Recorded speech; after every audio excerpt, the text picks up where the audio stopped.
Hello दोस्तों, स्वागत है आपका हमारे चैनल पर। मेरा नाम राहुल है और हमारी शादी को अभी 5 साल ही हुए थे। मेरी पत्नी का नाम सुमन है। मेरी पत्नी एकदम घरेलू और संस्कारी औरत है। मेरा एक बेटा भी है। एक दिन जब मैं अपने काम से घर वापस आता हूँ तो मैं देखता हूँ कि मेरी पत्नी की बहन यानी मेरी साली साहिबा मेरे घर पर आई हुई थी। वह मेरी पत्नी से भी ज़्यादा खूबसूरत और जवान थी। मैंने शादी के वक्त उतना ध्यान नहीं दिया था। उनका नाम खुशबू था। मेरी पत्नी मुझसे कहने लगती है कि खुशबू को कॉलेज से 1 महीने की छुट्टी मिली है, इसीलिए वह अपने साथ यहाँ पर रहकर छुट्टी बिताएगी। मैंने कहा ठीक है, यह तो बहुत अच्छी सी बात है। ऐसा कहकर मैं उनको देखता हुआ अपने कमरे में चला जाता हूँ। उस दिन काम की वजह से मैं बहुत थका हुआ था, इसीलिए मैं घर जाकर सो जाता हूँ। दूसरे दिन खुशबू मेरे लिए चाय लेकर मेरे कमरे में आती है। मैं भी उस वक्त नींद में होता हूँ। जब वह मेरे पास चाय देने आई तो मुझे लगा कि मेरी पत्नी है।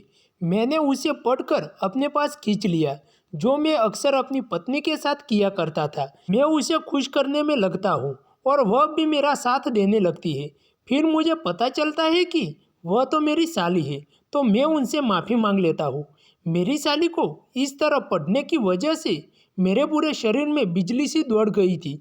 इस बात को न तो मैंने किसी से कहा और ना ही मेरी साली ने किसी को बताया। अगले दिन मैं काम से थोड़ा जल्दी घर पर आ जाता हूँ। उस दिन मेरी पत्नी मेरे बेटे को लेकर मार्केट गई हुई थी।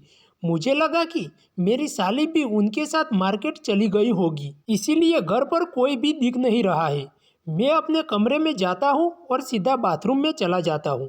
जैसे ही मैं बाथरूम का दरवाज़ा खोला तो वहाँ पर खुशबू नहा रही थी। मैं खुशबू को इस हालत में देखते ही मेरी तो सांस अटक जाती है। वह भी मुझे काफ़ी देर तक देखती ही रहती है। फिर वह मुस्कुराते हुए बोली, क्या हुआ जीजू, आपकी सांस ऊपर नीचे क्यों हो रही है?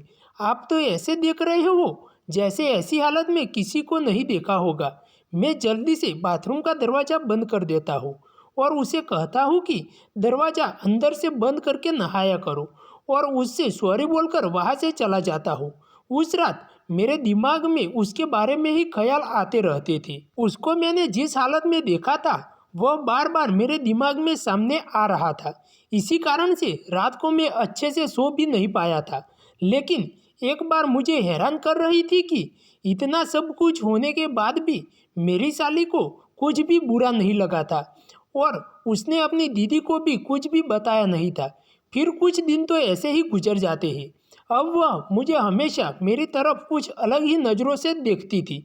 अब उसे जब भी मौका मिलता तो वह मुझे टच करने का प्रयत्न करती थी। कई बार तो जब मेरा बेटा मेरे पास होता तो वह उसे लेने के बहाने मेरे पास आ जाया करती थी।